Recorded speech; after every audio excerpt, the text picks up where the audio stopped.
And this concludes my 3-hour presentation on the differences between the FA and the EJ, but James, are you asleep? No. Have you even written anything down? Thomas was the one taking the notes. Okay, let me see this.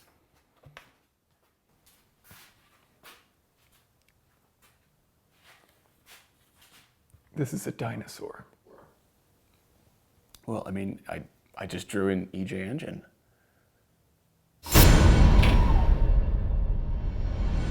You're watching Throttle House. I'm Thomas. And I'm James. And this is the 2020 Subaru WRX STI.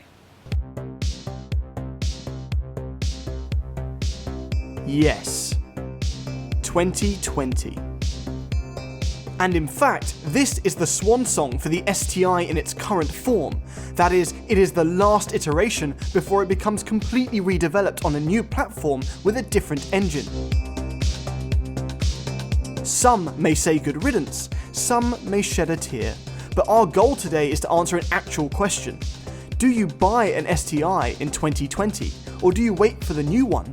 Because even though there are a couple of changes this year, which we'll talk about in a minute, sometimes old becomes good.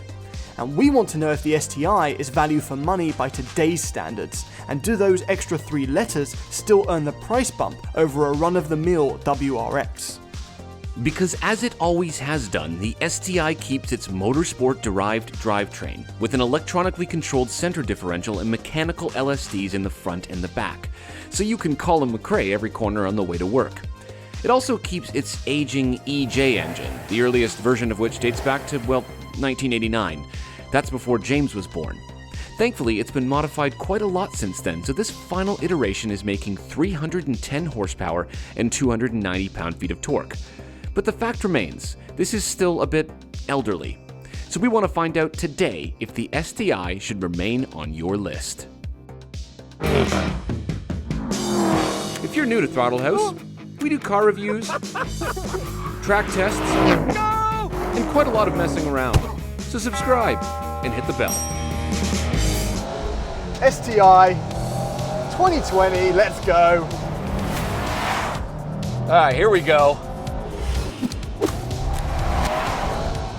Alright, throwing myself into Sport Sharp mode. It's the same as Sport mode, I think, it's just a semitone higher.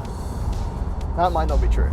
I've got the differential set in auto. You can bias it front or back by choice, but I'm just going to let it do it itself because it's a pretty intelligent system. So not too long ago, we jumped out of the WRX Ryu edition, which was just a fancy version of a WRX, which means the problems we have with the WRX, even at 40 grand, were legion. This at 40 grand, or this one's 47 because it's highly spec'd, has got rid of most of those problems. The rev hang, for instance, is not there. I can shift fast without the car punishing me. The only way to make these downshifts a bit more rewarding, even if you're helium towing, is potentially getting an aftermarket exhaust, because it doesn't sound that inspiring. See, this transmission is what makes me immediately like the STI over the WRX because the ratios are a lot closer together, which means you get to shift more, and shifting is fun. Also, I'm sure James has already been going on about this. There's no rev hang. The shifter itself feels good, but it's still not perfect. It still kind of has a little bit of a what gear am I in Subaru quality to it. It is a shorter shifter than the WRX though, and I do like it better than the WRX. However, whilst the engine has more power than the WRX, and that number is 310 horsepower at 6,000 RPM, that's very significant. The torque comes on quite a bit later than the WRX. You have to hit 4,000 RPM to hit peak torque in this, whereas the WRX hits it at 2,000 RPM. The advantage to that is you get to rev it out if you want to feel the power, or you have to rev it out. It depends kind of what perspective you have. Does the car feel fast? Even once you get into that torquey band of the rev range, it doesn't feel crazy. It's not a huge level above a WRX. And it's very similar to Golf R power. You're not going to be thrown back in your seat that much, but it feels incredibly confident. Honestly, not much has changed with this car this year, but some stuff has. Now, you can get a push-button start on all STI trims. How's that for forward thinking? Also, there are some new wheels, which we'll talk about in a minute, and there is a revised cooling duct in the front bumper, meaning 0 fake vents anywhere. So if you buy an STI, you get to laugh at Type R owners. Let's see how it handles a corner. Bit of body roll. Plant the power, all-wheel drive. Yes. Going in. Ah, it feels good. You know, you're not going to get in an STI and it's not going to suddenly feel like a race car. It's still a WRX, the car that can do everything, and ruggedly. All right, steering. This is hydraulic steering. It's good. I actually like it. A lot of steering in cars nowadays doesn't really communicate the contact patch of those front tires to my hands. And this does. It's not amazing, but it's good. Okay, now my biggest issue with the STI, I've driven these on the track many times, is in its stock form, it understeers a little bit. You have to toss it in. Right now I've got the diff putting all the power to the back, and if I come through here, I can feel the front start to push under throttle, but that's not really how you drive an STI. In fact, the way that we're driving it right now is not the way that you drive an STI. What you do need to do with this car is take it onto a loose surface, gravel, snow, whatever it is. That's where this car comes into its own. Obviously, this is a brand new car, and we're not going to honk on it on a back gravel road. Which begs the question, do you buy a new STI and enjoy it on the road, or do you buy an old one and beat the crap out of it? There's a lot about this car that's incredibly livable. The clutch is so much lighter than it used to be in older generations. And easy, it's just easy to drive. And it's comfortable at speed as well. It hides its speed well, you can get in trouble. Who'd have thought that in a WRX STI with a giant wing, you could get yourself in trouble?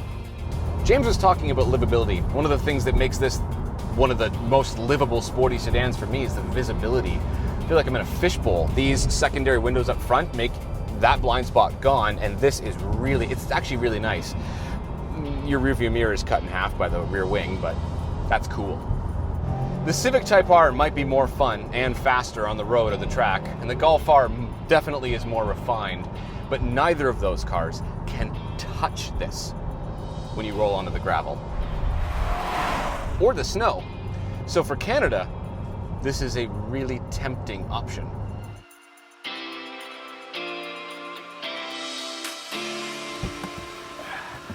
It's still fun, you know? It is for an old car, but it doesn't look old, No, not at all, actually. right? It's a clean white. Not I like a- the white. Yeah, it's not like the pearl white in a BRZ. It doesn't contrast the hyper yellow brake calipers. Brake calipers. The Blake calipers? Brake caliper. Yeah, sorry, that's my racing alias coming through. there. Blake caliper? Yeah, yeah. That's amazing. I think the blue contrasts it better on the. Okay, that's fine. But I think these are like an accent piece, though. It's like an accent pillow on a bed. They are, but they were more pronounced until we got these new for 2020 19-inch wheels. I don't like these. Yeah, the alloys, the silver. What's wrong with manufacturers constantly doing two-tone alloys? I know it has like a Camry vibe. I like Yes. the new Camry, but on an STI, it doesn't feel as special. No, it doesn't. It doesn't. All right, let's look at the back end, actually. Yeah. So obviously for 2021, this is getting an entirely new platform, which if current trends are anything to go by, means it's going to look exactly the same, and they're going to follow the Germans and just call it a four-door sports coupe. All right, these exhaust tips are real, and I think they're fantastic, and it's nice that they're currently real, and hopefully they stay real when the car's refreshed, and they don't... I wouldn't hope. Yeah. And then we have this crazy spoiler, which is, that's STI all over, isn't Lovely. it? You can get a lip spoiler, but I wouldn't. You know, I like lip spoilers on cars, but for the STI look, for it to be complete, Yes, it needs has to this. have this wing. Yeah, and then we have the lip gloss pink STI badge. That is cherry blossom red, and it's named after the cherry blossom trees that are just outside the factory where the car's made. just outside the factory. Yeah, just outside the factory, yeah. So someone was absent-mindedly slacking off, staring out the window, and everyone was like, "Yo, have you thought of the new color yet?" And he was like, yes, these cherry blossoms have inspired me." Blah, blah, blah. And they're like, "Oh my God, so inspiring. That's why you're getting paid double." Yeah. Interior? Yeah. Yeah. It's like a WRX in It here. is like a WRX in here. There's a little more fanfare though, right? We got like red stitching, and it says STI here and here. And here. And here. And on the seats. And on the seats, yeah, these are the Recaros. Yeah, well, right? 'cause this is the most expensive one you can get. Yeah. Actually, that's not true. The 2019 S209 in America. Oh, it's way too much eye-wateringly money. expensive. Yeah. It's So this way is too fully much. trimmed, which means we also get the Harman Kardon sound system. Yes. Which I was rocking out to with. Yeah? Yeah, it was good. It was Okay. good. Even Good music to I know. don't normally listen to. Yeah. Oh, obviously the thing that differentiates from the WRX is that this has the selector here and the C diff control, obviously down here, and then it shows up on my little center screen here. Yeah, that's a modern center screen right there. This little guy? Yeah, oh, yeah. Wow, it's cutting edge. Yeah, it reminds me of my Nokia 6600. Yeah, but this is not okay. I don't like how close the numbers are together for the speed. No, that needs an update. We had that That's issue one- with the WRX as Yeah, well. It's the but we same liked thing. this though. This screen is really cool. Yeah. Like by modern standards, it's really fast and it shows you some really good information, right? Yeah, like the it's time. yes, the time. Passenger seatbelt warning. Yes, it also has a boost gauge, and it shows you what's going on with Actually, the look, all-wheel it drive. even has one for the time. There you go. There's your analog. There's your IWC Schaffhausen. Yes. Digitally reanimated. I can make that anything I want, actually. I'd take a Jaeger LeCoultre. I'm not making these words up, by the way. Anyway, the stitching is nice. It has a manual handbrake, which is very important for handbrake turns in the wintertime. Yeah. Other than Comfortable that- back seats. Yes, it was the same as the WRX. Yeah. Really spacious, really, really nice. The materials in here are okay. They're not bad, but they're not super good either. But I mean, I like the steering wheel. This is really nice. That's nice. Chunky. It is nice and chunky. The airbag's a bit too big for my taste, but the steering wheel's really nice itself. Yeah. It's good. It's just not exciting. No, and hopefully with the update, we do keep kind of the classic feel of this, like 2 gauges, steering wheel, manual handbrake. I don't want to lose some of these things, but I wouldn't mind some fresher tech. At least it has Apple CarPlay and Android Auto, though. It does. Yeah. Conclusion? Yes. Ask yourself, for the money, what else can be bought new that has an all-wheel drive system like this, comes in manual transmission only, and still delivers this level of power? On that stage right now, the STI is a solo act. However, it's not without compromise. Driving dynamics on a dry road while still competent make me think of the word tractor rather than scalpel. And similarly priced cars like the new Mercedes A-Class have features like augmented reality, radar-guided cruise control, and, a heated steering wheel. The STI then is a tool that does everything you ask of it, yet it somehow lacks that emotional connection. But then you buy a hammer to hammer something, not to wake up next to it and brush its hair aside as you look deep into its eyes. And yet, it still looks good, slays winter, and seats 4 comfortably, and we don't expect that formula to change much in 2021. It's not without competition though. The Golf R exists, and if all-wheel drive isn't a factor, the Civic Type R is still one of the most enjoyable cars we've driven this year. So if, as we enter 2021, the STI evolves to match the decade, whilst maintaining the pureness that Thomas mentioned, we'd welcome it with open arms, because for 40,000 Canadian, not much else can crush a snowy back road like one of these.